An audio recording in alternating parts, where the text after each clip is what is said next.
새날을 여는 새벽 말씀 나눔입니다. 부르심을 받은 사람들이라는 제목으로 고린도전서 말씀을 함께 나누고 있습니다.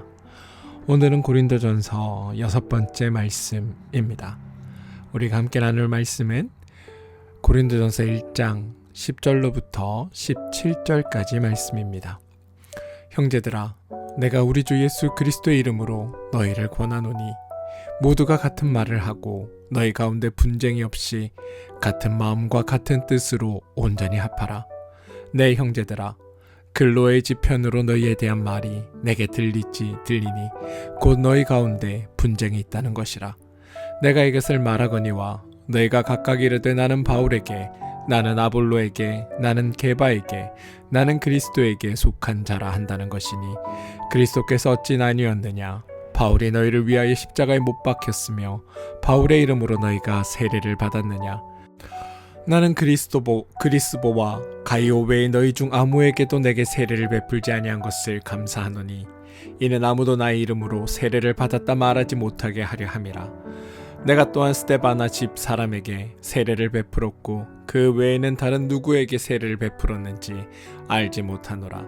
그리스도께서 나를 보내심은 세례를 베풀게 하려 하심이 아니요 오직 복음을 전하게 하려 하심이로되 말의 지혜로 하지 아니함은 그리스도의 십자가가 헛되지 않게 하려 함이라.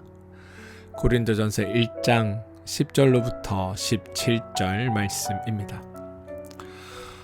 많은 사람들이 교회에 대해 두 가지 상반된 이해를 가지고 있습니다. 어떤 이들은 교회가 마치 천국의 축소판인 것처럼 생각합니다. 이런 분들은 교회에 오면 모든 사람이 친절하고 다정하며 모든 사람들이 나 한 사람을 위해 수고하고 나를 다 이해해 주기를 기대합니다. 그래서 만약 교회가 그 사람을 배려해 주지 않으면, 자신을 배려하지 않으면 교회가 뭐 이래? 라고 교회를 비난합니다. 반면에 다른 이들은 교회도 세상 조직과 똑같다라고 생각합니다. 교회도 잘난 사람이 대접받고 수고하고 일하는 만큼 하나님께 상을 받는 곳이라 여깁니다. 이런 분들은 교회가 자신에게 과도한 친절을 베풀고 선대하면 할수록 나에게서 더 많은 것을 뺏어가려는 수작이라고 생각합니다. 이 두 가지 견해 중 어느 쪽이 맞다고 여러분들은 생각하십니까? 저는 교회는 세상과 다르다라고 강력하게 주장하는 사람 중에 한 사람입니다. 그러나 무엇이 다른지, 어떻게 다른지 잘 분별하실 수 있어야 제 이야기를 오해하지 않으실 수 있습니다. 오늘 우리는 고린도 교회에 발생한 문제를 통해서 교회의 본질이 무언가에 대해 살펴보고자 합니다. 교회에 문제가 발생하는 것은 당연한 것일까? 아니면 이상한 것일까? 그리고 교회 문제가 발생했을 때 우리는 어떻게 대처해야 할까? 이런 이야기들을 나눠보고자 합니다. 고린도전서 1장 10절로부터는 고린도 교회에 있었던 11가지 문제가 순서대로 나열되어 등장합니다. 그런데 여러분, 이 문제들을 대하는 바울의 태도와 문제를 해결하려는 바울의 접근법은 매우 독특합니다.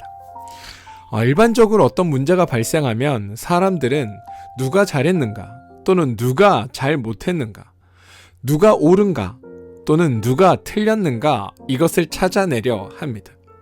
그리고 잘한 사람은 칭찬하고 잘못하는 사람에게 책임을 전가하거나 책망하는 것, 이게 일반적인 방식입니다. 그런데 여러분 보시면 바울의 편지에는 그런 시도가 등장하지 않습니다. 대신 바울은 일반적으로 사람들이 쓰지 않는 독특한 표현을 여러 차례 사용하는데요. 그 표현이 바로 너희를 부끄럽게 하려고 라는 표현입니다. 고린도서 4장 14절에서는 내가 너희를 부끄럽게 하려고 이것을 쓰는 것이 아니다 라고 말하고, 6장 5절과 15장 34절에서는 정반대로 내가 너희를 부끄럽게 하려 이 말을 한다라고 씁니다. 바울은 시시비비를 가리려 하지 않습니다. 옳고 그름을 따지려 하지 않았습니다. 대신 바울이 하고자 했던 것은 고린도 교인들에게 그들의 성도됨의 참된 의미가 무엇인지를 가르치려고 했습니다. 그들을 책망하거나 누구의 잘못이 더 크다고 지적하는 대신에 그들 모두가 가지고 있던 근본적인 오해, 다시 말해서 그리스도 안에서 이미 받은 것이 무엇인지를 모르고 있다라는 그 오해를 바로잡으려 했던 겁니다. 바울은 그들에게 복음의 본질을 가르치려고 했습니다. 그리고 그들의 사고방식 자체를 변화시키고자 했습니다. 그의 목적은 단순히 분쟁을 중재하거나 평화를 유지하는 것이 아니라 그들이 그리스도 안에서 이미 받은 충만함과 풍요로움을 깨닫게 함으로써 그들이 가지고 있는 분쟁의 근본적인 원인을 제거하려고 했던 겁니다. 이런 독특한 접근법이 바울이 교회의 문제를 어떻게 이해하고 있는지를 우리 가운데 보여줍니다. 오늘 여러분, 우리는 이 바울의 편지를 통해 교회가 세상과 무엇이 다른지 또 어떻게 다른지를 한번 살펴보길 원합니다. 첫 번째 질문을 한번 던져보겠습니다. 여러분, 교회는 누가 오는 곳일까요? 다르게 표현하면 교회는 죄인이 오는 곳일까요? 아니면 의인이 오는 곳일까요? 정답은 당황하지 마십시오. 의인입니다. 우리 기독교 장로회 총회 헌법에 교회는 그리스도의 거룩한 구원과 그의 법도에 순종하기를 고백하는 모든 나라의 모든 사람들과 그들의 자녀로 이룩된다라고 고백하고 있습니다. 다시 말해 교회는 모든 성도가 하나님의 은혜로 죄사함을 받아 구원되었음을 고백하고 그리스도의 말씀에 순종하겠다고 고백하는 하나님의 자녀들의 공동체라는 말입니다. 그리고 이 말은 구원받기를 원하는 죄인들이 나오는 곳이 아니라 이미 구원받은 하나님의 자녀들의 공동체다라고 이야기하고 있다는 겁니다. 이게 교회의 정의이기도 합니다. 따라서 교회는 예수를 그리스도라 고백하는 이들, 더 정확하게 구원받는 이들이 모이는 곳이 교회이다. 여러분, 이 사실을 기억해 주시기 바랍니다. 우리 교회의 정체성을 잘 이해하기 위해 병원과 한번 비교해 보겠습니다. 여러분, 병원은 환자가 오는 곳입니다. 환자가 병원에 오면 의사는 치료 행위를 합니다. 치료를 담당하는 의사가 있고 치료를 할 수 있는 의술이라는 게 있습니다. 환자는 병원에서 치료를 받아 병이 나으면 병원을 떠나게 됩니다. 아플 때는 병원에 찾아오고 나으면 병원을 나가는 것, 이게 일반적인 모습입니다. 병원은 아픈 사람을 위해 존재하는 곳입니다. 그런데 교회를 이런 병원과 같은 방식으로 이해하면 안 됩니다. 교회는 죄인들이 오는 곳이 아닙니다. 근데 여러분, 이 말을 오해하시면 안 됩니다. 제가 교회는 죄인이 오는 곳이 아니다라고 말한 것이 죄인은 교회에 오면 안 된다라는 의미가 아닙니다. 환자와 죄인의 가장 본질적인 차이가 무엇인지 아십니까? 환자는 자신이 아프다라는 사실을 알고 있습니다. 그래서 스스로 병원을 찾아옵니다. 그런데 죄인의 가장 심각한 문제는 내가 죄인이다라는 사실을 모른다는 것에 있습니다. 그래서 죄인 중에 자신이 죄로부터 구원받기를 원하는 사람이 없습니다. 왜? 내가 죄인인 걸 모르니까. 성경에서도 하나님을 찾아와 나를 구원해달라고 요청한 사람이 없습니다. 성경도 그런 사람이 단 한 명도 없다고 기록하고 있습니다. 따라서 죄인 중에 자기 발로 먼저 교회에 찾아오는 사람은 없는 겁니다. 따라서 누군가 교회로 왔다? 그러면 그 사람은 더 이상 죄인이 아닌 겁니다. 하나님의 구원의 은혜와 역사가 그 사람에게 이미 임했기 때문에 그가 하나님을 알고 교회로 올 수 있었다라는 것, 이걸 기억하셔야 합니다. 두 번째 질문을 던져보겠습니다. 구원받은 성도인 우리는 그럼 어떻게 구원받았는가? 이 질문에 우리가 할 수 있는 대답은 아마 여러분들 이제 다 아실 겁니다. 하나님의 은혜로. 그리고 하나님의 은혜로 구원받았다라는 이 말은 죄인이 구원받을 만한 자격이나 수준을 갖추고 있었다라는 의미가 아니라 그들은 구원을 받을 만한 자격이나 수준이 없었음에도 구원받기 위한 어떠한 수고나 노력을 행한 적이 없었음에도 하나님이 은혜를 베풀어 그들을 구원하셨다라는 의미가 담겨 있다는 것을 우리는 알아야 합니다. 교회는 여러분, 방법론을 가르치는 곳이 아닙니다. 무슨 말이냐면 이렇게 하면 죄 지은 사람이 용서받을 수 있다. 저렇게 하면 천국 갈 수 있다. 이렇게 하면 복 받을 수 있다. 이런 방법론을 가르쳐주는 곳이 교회가 아니라는 겁니다. 만일 누군가 저에게 무엇을 해서 구원을 받았습니까? 혹은 어떻게 복을 받습니까? 라고 묻는다면 제가 할 수 있는 유일한 대답은 하나님의 은혜 때문입니다. 라는 말밖에 할 게 없습니다.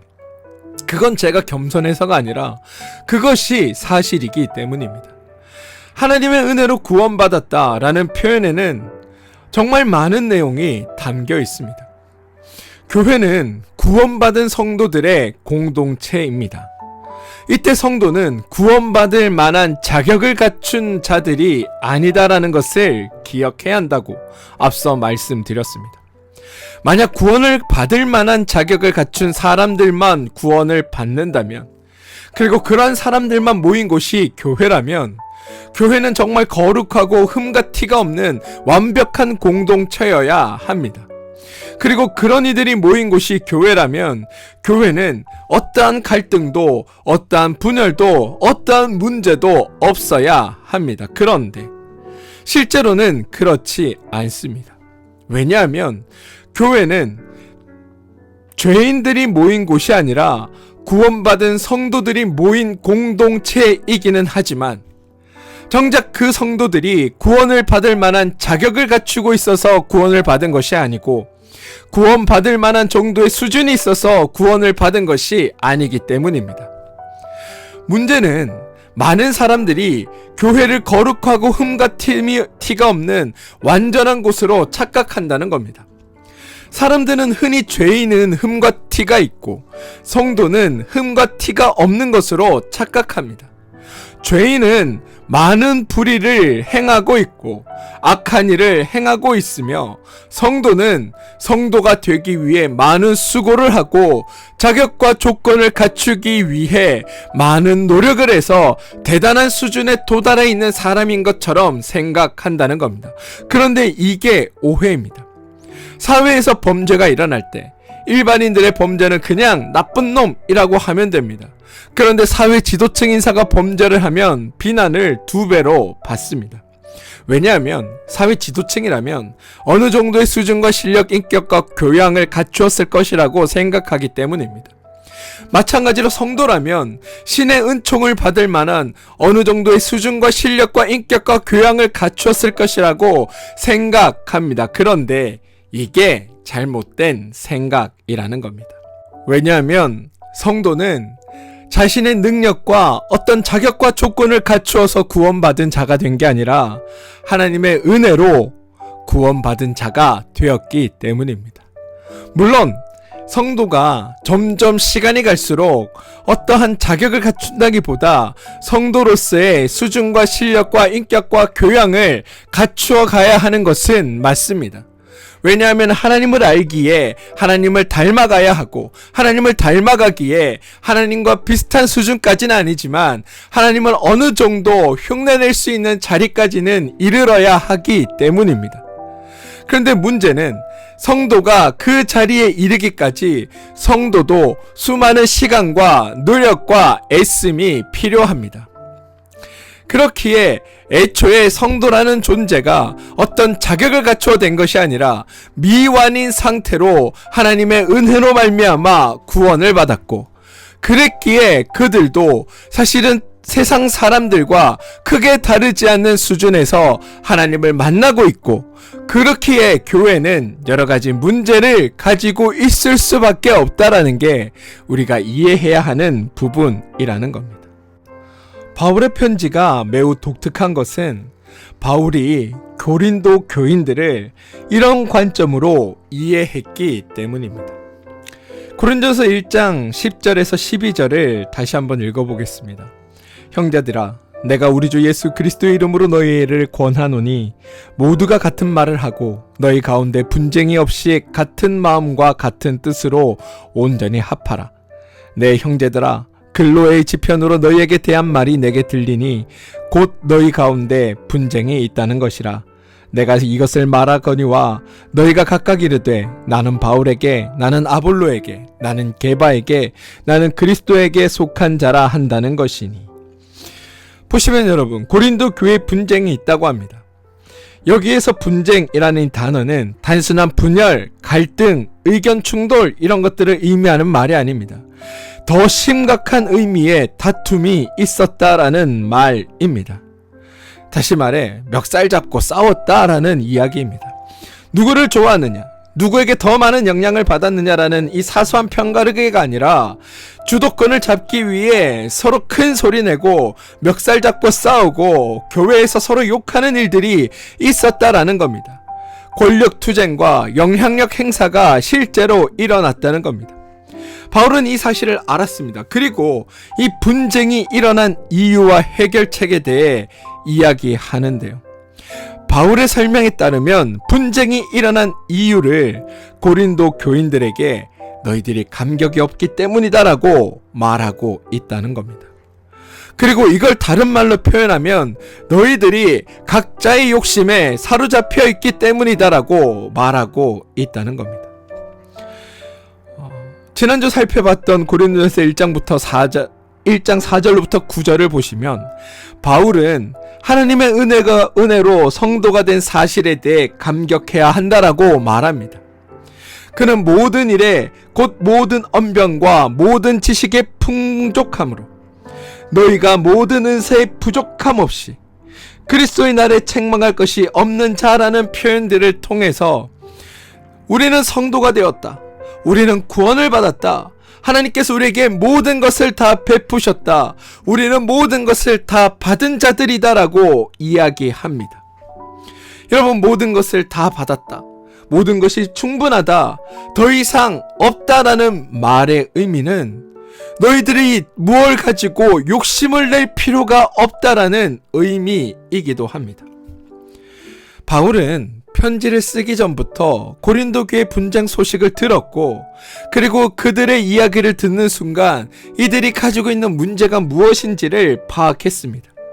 그리고 그 파악에 대해서 해결책을 내놓은 것이 우리는 하나님께 이미 다 받은 자들, 우리는 하나님으로 말미암아 이미 충분하고 충족하고 모자람이 없고 부족함이 없는 자들이라는 이야기를 고린도 교인들에게 함으로써 어떤 욕심으로 말미암아 서로 분쟁하는 것에 대해 너희가 그럴 이유가 전혀 없다라고 이야기하고 있다는 겁니다.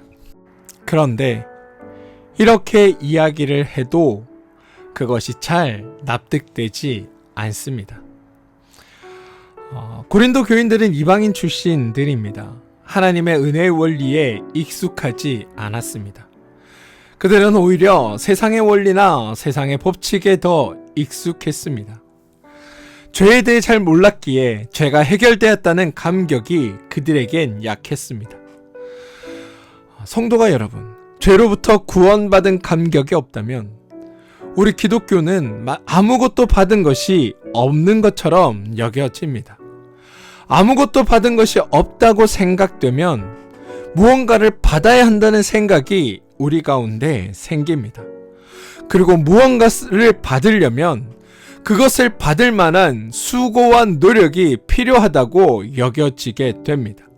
그러면서 동시에 누가 더 큰 일을 하는가, 누가 더 많은 일을 하는가라는 경쟁을 하게 되는 법입니다. 그래서 결국 누가 더 영향력이 있는가, 어떤 사람과 연결되어야 내가 더 큰 복을 받기 쉬운가 라는 생각으로 발전합니다.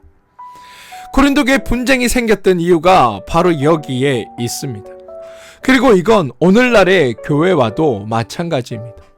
사람들이 여러분 신앙생활하는 가장 근본적인 이유는 하나님께 복을 받기 위해서입니다. 이게 잘못됐다는 건 이거는 너무나 자연스러운 모습입니다. 그런데 교회는 이미 너희가 다 받았다라고 이야기합니다. 문제는 이미 네가 다 받았다라고 얘기하면 나는 하나님께로부터 받은 게 없는데 왜 받았다라고 이야기하냐 하면서 의아해하고 그 메시지에 대해 의문을 갖게 됩니다. 그러니 교회들이 그렇게 이야기하지 않는 겁니다. 더 열심히 해야 된다. 더 수고해야 된다. 더 봉사해야 된다. 더 많은 것들을 갖다 바쳐야 한다라고 이야기합니다. 왜냐하면 그렇게 이야기해야 사람들이 더 쉽게 받아들이기 때문입니다. 그런데 교회는 분명하게 선언합니다. 이미 하나님의 역사가 너에게 완성되었다. 하나님께서 너를 충만케 하시고 충분하게 하신다. 하나님이 너에게 모든 것을 다 주셨으며 모든 것을 다 주고 계시다. 너는 받았고 너에게 완성됐고 너에게 이루어졌고 너에게 성취되었으며 이미 너에게 모든 것이 다 주어졌다.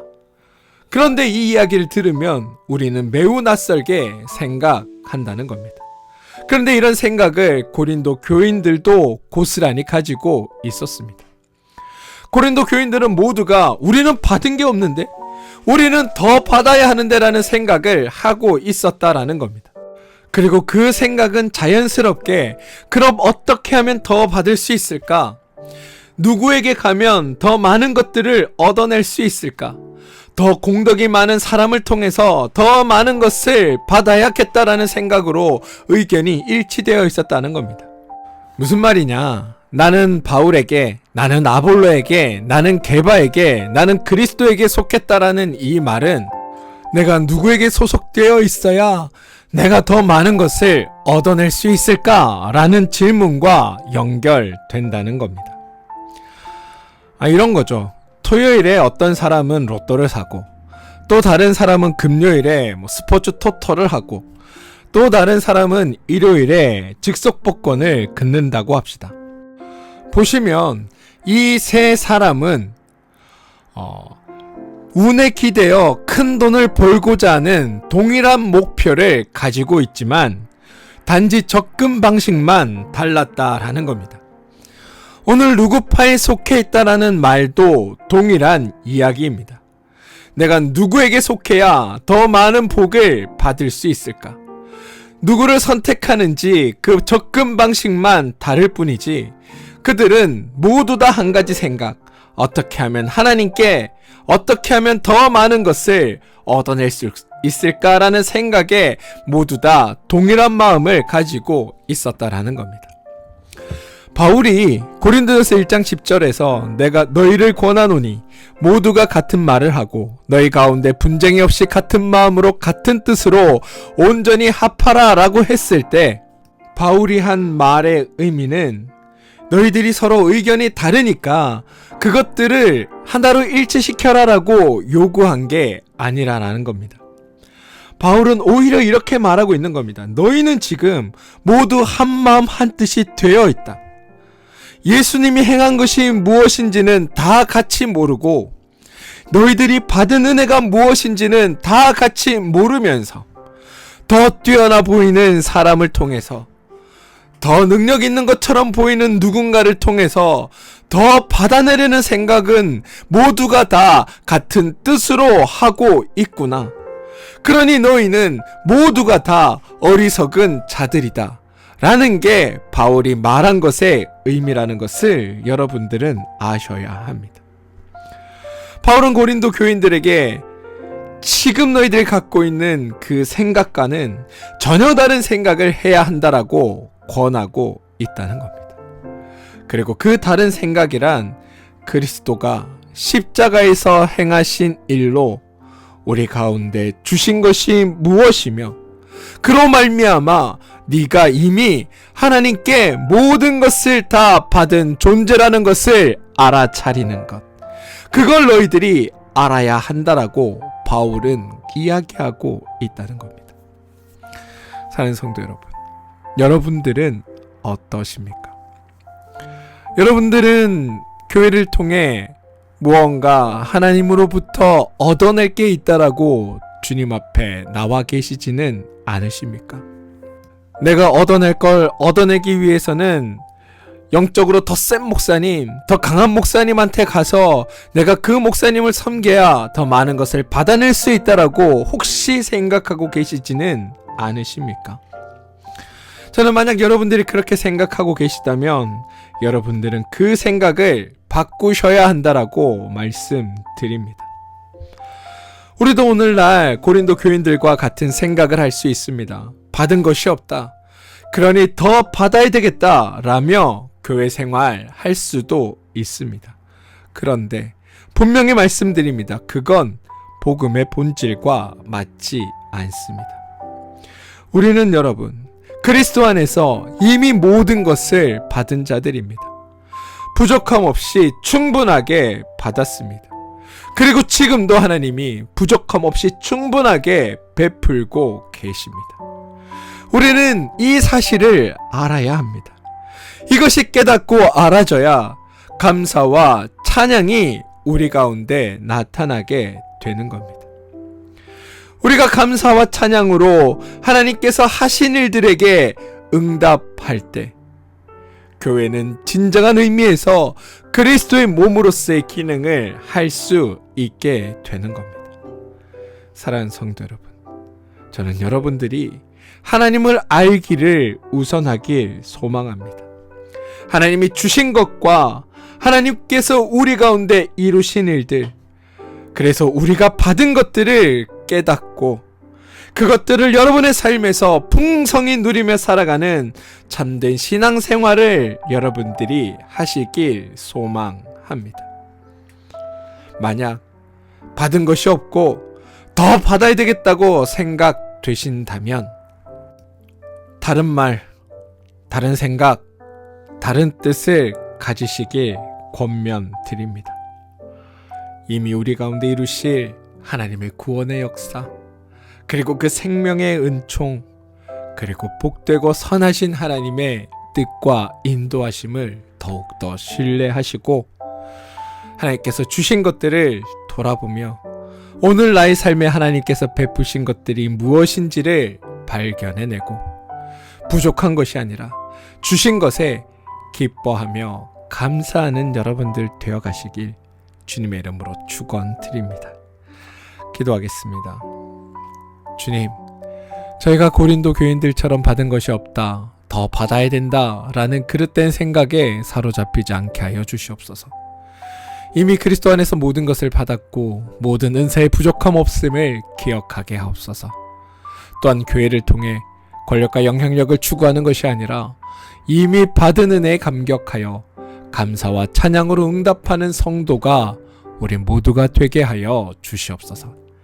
저희가 서로 다투고 경쟁하는 것이 아니라 그리스도 안에서 하나됨을 이루어 주님의 몸된 교회를 세워나가게 하시고 오직 주님의 은혜만을 의지하며 살아가는 겸손한 성도가 되게 하여 주시옵소서. 그리고 하나님의 은혜로 구원받았다는 사실, 하나님께서 우리에게 이루어 주신 것들을 기억하며 그것에 감사하며 감격하며 그 은혜를 다른 이들에게도 나누는 복된 삶을 살게 하여 주시옵소서. 예수님의 이름으로 기도합니다. 아멘.